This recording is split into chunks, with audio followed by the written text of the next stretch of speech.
এই ভাই যখন বলে আবার ফুসফুস দিব, তখন আমিও বলি আমার একটা কিডনি দিব। সিকেডি ইউরোলজি হসপিটাল শ্যামলী, ওইখানে আমার নিউ মুসলিম অ্যাসোসিয়েশনের উপদেষ্টা ডাক্তার মোহাম্মদ কামরুল ইসলাম স্যার, ওনার ওইখানে যদি আজকেই আমারে ম্যাডাম রাজি হয়, আমি দুটো কিডনি, আমি দুটোর একটা কিডনি ম্যাডামকে দিও। আমি ম্যাডামকে বাঁচাইতে চাই, ম্যাডামকে দুনিয়াতে রাখতে চাই। এই ভাই দিবে ফুসফুস, আমি দিব কিডনি, ম্যাডামের অভাব হলো না। এখন আমার ডাক্তার যদি আল্লাহু আকবার, এই ডাক্তার, আমিন, আল্লাহ গো, আমিন, আল্লাহু আমিন।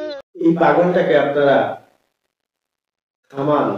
আপনারা মিডিয়ার লোক দেখছি এই পাগলটার ডাকে সাড়া দিচ্ছেন।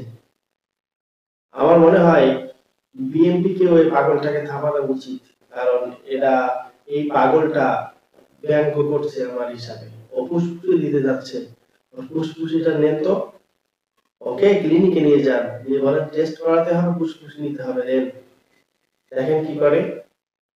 এই পাগলটার জন্য একেবারে মিডিয়া একেবারে মানে বিরক্তিকর হয়ে গিয়েছে। এই পাগলটাকে থামান, আপনারা এখনো সময় আছে, পাগলটাকে থামান।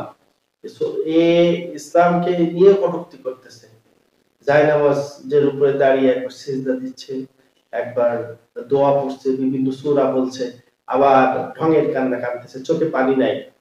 একে থামান।